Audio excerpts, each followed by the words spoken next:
السلام عليكم وعلى الخضاب walaal haddii aad soo daawatay video hore ayaa waxaan uga soo hadalnay 5 qaab oo aad ku noqon kartid ardayga fasalka ugu sareeya ardayga fasalka ugu sareeya marka 10 ay ahaayeen 5 ayaa dhimaneed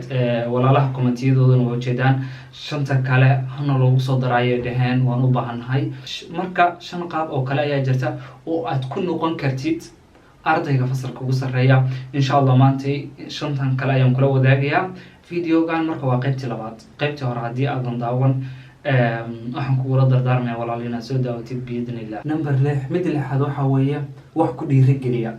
ardayga in uu haysto wax dhiirigelinaya oo ku dhiirigelinaya waxbarashada ku fududeynaysa inaad casharadaada aad diiradda saartid inaad waxbarashada aad diiradda saartid hadii aad haysatid wax ku dhiirigelinaya okay maxaa ku dhiirigelin kara mid koobaad waxa weeye walaal in aad sawiratid in hadii aad waxbarashadan aad ku guuleysatid jaamacadan aad ku guuleysatid ama kuliyadan hadda aad deganaysid aad ku guuleysatid noloshaada si noqon doonto inaad sawiratid oo kale markii aan qaato shahaadada aan rabo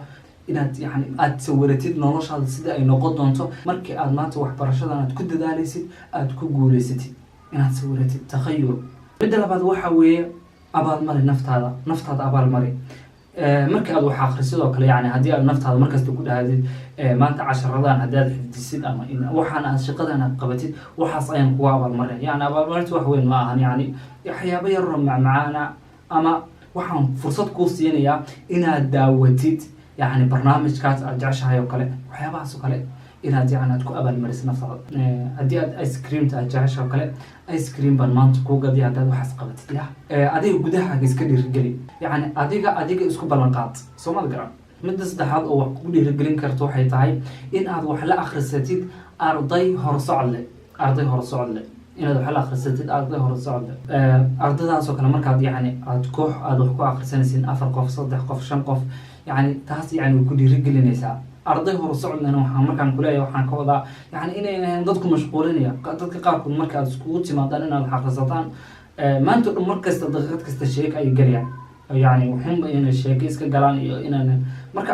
arday fasalka kamid ah oo horsocod leh oo aad wax isla akhrisataan waxyaabaha ku dhiirigelinaya kamid ah ardaydaas oo kale ku dhiirigelinaya macnawiyaadkaaga ay kor u qaadayaan hadii aad jaamacada aad dhigatid oo kale kaba soo qaad waxaad barataa qalinka guud adiga jaamacad baad dhigataa qalinka guud ayaad barataa inaad markasta daawatid fiidiyaal ku saabsan qalinka iyo majaalkan aad baranaysid ama waxaan aad baranaysid wax ka hadla inaad daawatid haddaba markasta waxaad isku daydaa inaad dhiirigelisid sidoo kale waxaad ka fakartaa caaqiba xumada ay leedahay hadii aad waxbarashadan ku guuldareysatid hadii aad natiijooyin hoose aad keentid hadii aad meeshan aad rabto aad gaari weydo hodhow waxyaabaha dhici kara oo aad iyadana aad sawirtid hodhow noloshaada siday noqonaysa markaas number 7 waxa weeye inaad dhistid caado wanaagsan oo cusub si aad walaal waxbarashadaada ugu guuleysatid adigoona dadaal badan kaaga bixin adigoodan rafaadin waa inaad samaysatid caado cusub oo wanaagsan caadadaas maxay noqonaysaa intaan ku sheegin ka hor tusaale caado markaan ku leeyahay waxa dadaal badan kaaga bixin subaxdii markaad soo kacdo waa cadaysataa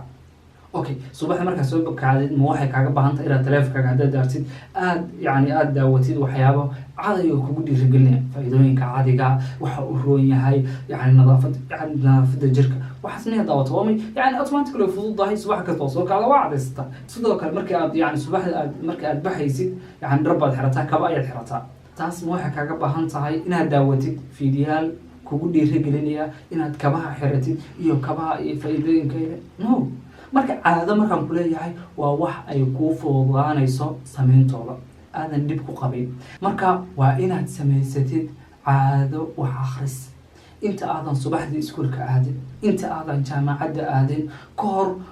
si tartiiba loo bilaabo wax yar baa loo bilaaba moogta inaad subaxdii intaad iskuulka aadin jaamacadda aadan ka hor waa inaad 10 daqiiqo wax akhrisid inaad meel fariisatid 10 daqiiqo aad wax akhrisid 10kaas daqiiqo aad naftaada soo jeedisid aad diiradda saartid casharka aad akhrinaysid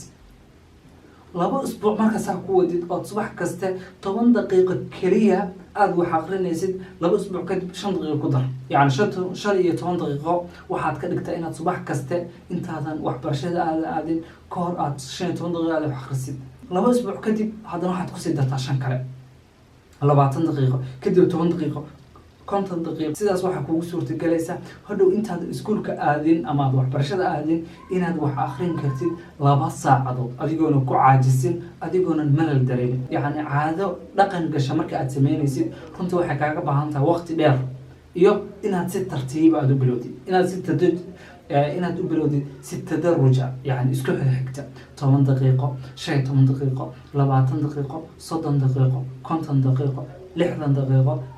hal saac ku noqotay hadhowna 2 saacadood markaas naftaadu waxaad u fududaynaysaa in aad samaysid wixii aad u baahneed adigoona dadaal badan kaaga bixin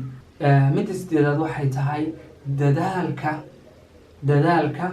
ayaa ka awood badan caqliga fidriga in aad walaal waxbarashada aad meel sare ka gaartid kuma xirno oo keliya inaad caqli badan tahay laga yaaba inaad isku aragtid inaad tahay fasalka qofka ugu caqli badan laakiin 20 arday oo dadaal la yimaaday oo wax akhriyay wax muraajaceeyay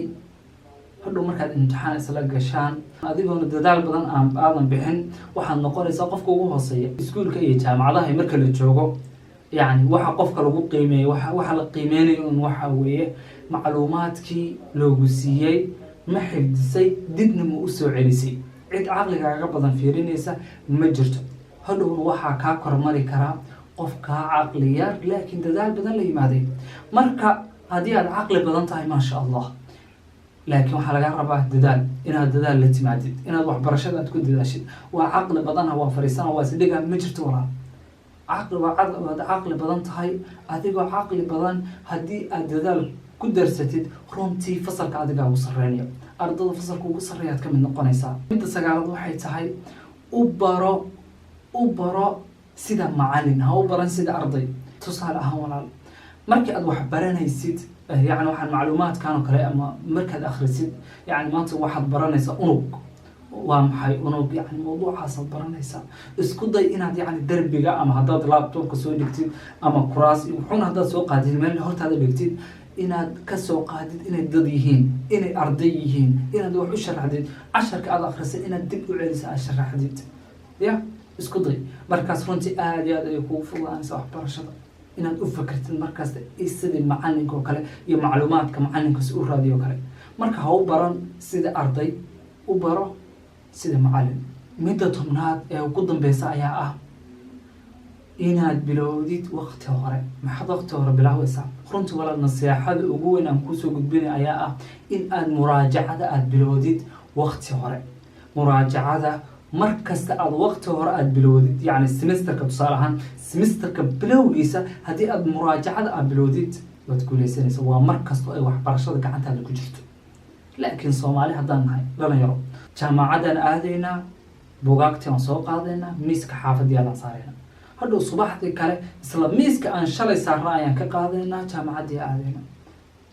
waan soo qaadaynaa meeshaan sii saaraynaa runtii taas waxbarasho maaha hadhow yani exaamku markuu usbuuc ka dhiman yahay baad ordaysaa wax raadinaysaa macluumaad raadinaysa taas walaal waxbarasho ma aha heerna kuma gaaraysa marka isku day inaad waqti hore aad bilowdid inaad wax muraajacaysid markasta aad waqti hore aad bilowdid muraajacada waa markasta aad guuleysatid waa markasta oo ay waxbarashada ku fududaato isku day maanta casharaha soo qaadatay inaad caawa aad muraajacaysid isku day markii isbuucan bilowgiisa la gaaro in isbuucii hore casharada aad soo qaadatay ay ku muraajacaysan yihiin aad soo muraajacaysay soomada garan marka isku day waqti kasta inaad muraajacada aad waqti hore bilowdid inaad dadaashid ogowna markii imtixaanka la gaaro waqtiga exaamka markii la gaaro adiga waxaad bixin doontaa dadaal yar inta ay bixinayaan markii loo fiiriyo inta ay bixinayaan saaxiibada maxaa yeelay adiga wax ayaa muraajacaysay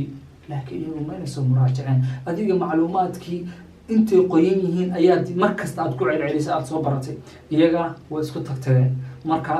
runtii ardaydaas oo dhan waad ka sarreynaysaa isku day markaa inaad muraajacada aad waqti hore aad bilowdid si aad u guuleysatid muhiimada guusha fideogii hore aan 5 hore kaga soo hadalay iyo fideogaan 5 dambe aan kaga hadalnay yani waxaan ku sheegay waxa weeye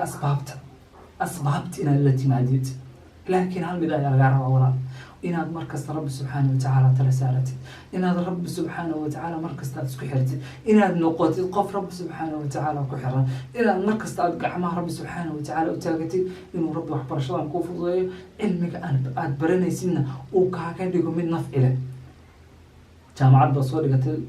12 sano jaamacad soo dhigaysa, haddana wax aad ku faa'iidin, runtii aad iyo aad bay rafaad badan tahay. marka inaad rabbi subxaana watacaala ka barido markaas inuu ku waafajiyo, wamaa tawfiiqii ila billah, dadaalka un baa la rabaa inaad igala timaadid, waafajintiya iskale rabbi subxaana watacaala. marka noqo qof rabbi subxaana watacaala ku xiran, markaas waxaad noqonaysaa qof guuleysta. intaas ayaan jeclaystay inaan kula wadaago. aad iyo aad ayaad ugu mahadsan tahay daawashadaada quruxda badan. waxaa hilmaamin inaad videoga la garaysid si uu walaalaha kale u gaaro, share garaysid,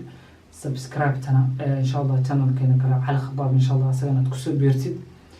aad iyo aad ugu mahadsan tahay. asalaamu calaykum.